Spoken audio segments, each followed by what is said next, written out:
And so the dinner happened, and my colleague Jody Evans from Los Angeles got into the dinner, took off her beautiful covered dress and had her pink t-shirt on, and went right up to Barack Obama and handed in the petition on behalf of the Afghan women. And she said to him, we need women at the table in peace talks. And he said, what do you mean? We have women at the table. We have Hillary Clinton. And she said, no, that's not what I mean. And he said, yes, one of our ambassadors to Afghanistan is a woman. And she said, no, that's not what we mean. And he said, what do you mean? And she said, we mean the Afghan women must be at the table for peace talks. And his only response was, oh. So she gave him the petition, and she also said to him, do you know what Resolution 1325 is?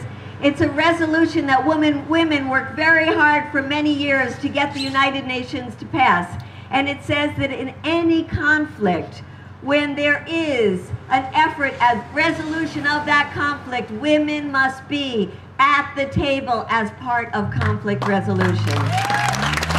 And so we say, if Barack Obama would like to earn that Nobel Peace Prize he was given, then he should recognize Resolution 1325, and he should be pushing peace talks in Afghanistan, and he should be first to be saying that the people negotiating those peace talks must be Afghan women.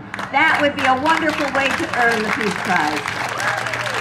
He also has to show us that the timeline for withdrawal of troops from Iraq is real, and start bringing those troops home from Iraq. That we have not forgotten that we still have over 100,000 troops inside Iraq. They must come home. And the other thing we must press on Barack Obama is that one of the reasons that we were attacked on September 11th, one of the reasons that we are still disliked throughout the Arab world, is because we continue year after year to give billions of dollars to Israel to commit war crimes and oppress the people of Palestine.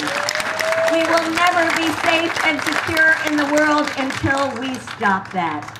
And I want to urge some of you, we have this petition going around about the Gaza Peace March. On December 31st, we will be taking at least 500 people from the international community into Gaza through Egypt to march to the Israeli border with over 50,000 people of Gaza who are already organizing for this march in the spirit of Mahatma Gandhi, in the spirit of Martin Luther King, in the spirit of years and years of nonviolent resistance of the Palestinian people. We will march hand in hand with them to demand of Israel that they tear down the walls.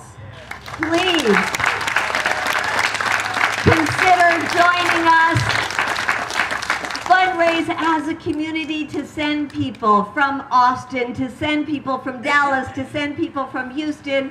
We need Texas present with us at the Gaza Freedom March. I also, as other speakers have said, this issue of relating war to health is so intimately involved because we want to be a culture that celebrates life and not a culture that funds death. And if we're going to be a culture that celebrates life, we have to pull all of that money from the death machine and put it into the life machine. We have billions and billions of dollars that should go for saving lives all over the world. We can save lives in Iraq, we can save lives in Afghanistan, we can save lives here in the United States, and still have money left over if we stop the profits from the war machine and if we stop the profits from the insurance industry. There should be no profits in healthcare because healthcare is indeed a human right.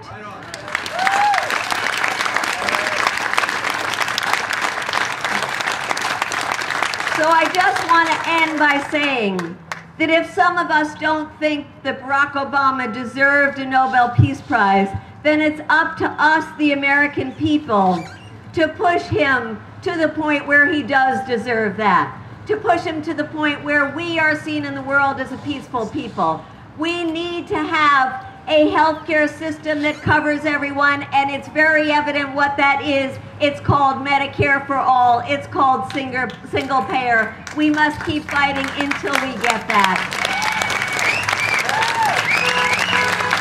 We must keep fighting until all of our troops are out from all of these wars that we should not be in. And we need to close down the 800 bases that we have around the world that is making us hated around the world. We don't want to be an empire. We want to be democracy. We don't want to be known around the world as the country that sells 70% of all of the weapons sold around the world. We want to be known as a country that sends doctors and nurses and healthcare workers and medicines to heal people, not kill people. So we want to end now with the symbolic die-in that we do to recognize those people who have been killed and hurt by our war machine and by our for-profit healthcare system, and to mourn the death of those who have died needlessly in both war and from lack of healthcare.